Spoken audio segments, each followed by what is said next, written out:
Hello and welcome. This is Out Motorsports. My name is Jake, and today we're here taking a first look at the 2022 Ford F-150 Lightning. This is Ford's first fully electric F-150 pickup truck, and they invited some of us out in Washington, D.C. to see the truck for the first time. It is more or less just like the all-new 2021 F-150, but this is the fully battery-powered model. So let's take a little tour and learn a few more things about what this 2022 F-150 actually is. Alright, let's start with the front of the F-150 Lightning and what you won't find up front, which is an engine.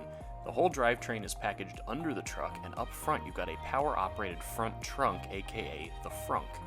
The front trunk on the 2022 F-150 Lightning can support up to 400 pounds of stuff and things inside, and is large enough to hold 2 golf bags. There's 4 household 120-volt power outlets, 1 USB-C outlet, and 1 USB-A outlet inside the frunk. Pop open the floor of the front trunk and you'll find even more storage. Tie-downs are equipped on the sides of the trunk if you need them. Moving on to the driver's front fender, you'll find the charging port. The F-150 Lightning is rated at either 230 miles or 300 miles of range if you get the standard range or extended range model. EVs in general charge fastest from about 10 to 80%, and Ford says you can do that 10 to 80% charge in just under 40 minutes with an appropriate DC fast charger on the move. Max charging speed of the F-150 Lightning is 150 kilowatts. Looking in the truck's bed, you'll find the same set of ProPower onboard power outlets as on the F-150 PowerBoost Hybrid, producing up to 7.2 kilowatts of power. The front trunk outlets are rated for their own 2.4 kilowatts for a total of 9.6 kilowatts of power output from your F-150 Lightning. Closing the tailgate, let's talk towing.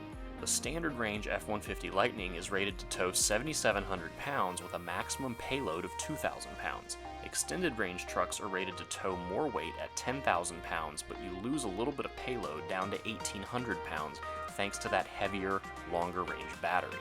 You of course have standard trailer wiring plugs and a hitch receiver as you'd expect on any F-150. Inside the 2022 F-150 Lightning, it's nearly identical to the current and all-new for 2021 F-150, though you will notice the huge 15-inch touchscreen pulled from the Mustang Mach-E. I liked it in the Mach-E for the most part, and despite the huge touchscreen, the trailer brake controls and trailer backup assist are still controlled by actual hard buttons. Thank you, Ford. You'll also see more charging ports for your devices, both 120-volt household, USB-A, and USB-C in both first and second rows of the F-150 Lightning. This F-150 was Ford's mid-trim Lariat and had the power folding shifter and work surface that folds out of the center armrest. You can of course purchase this truck as a lower spec XLT, or in certain cases the work truck spec, or you can move up to the Platinum. Alright, and that is it for the 2022 Ford F-150 Lightning preview. This is our first time taking a look at it, and of course we will hopefully get a shot to drive it later this fall. So please stay tuned, be sure to subscribe to the channel, and turn on that notification bell so you don't miss a single thing. Thank you so much for following along, and we'll see you next time.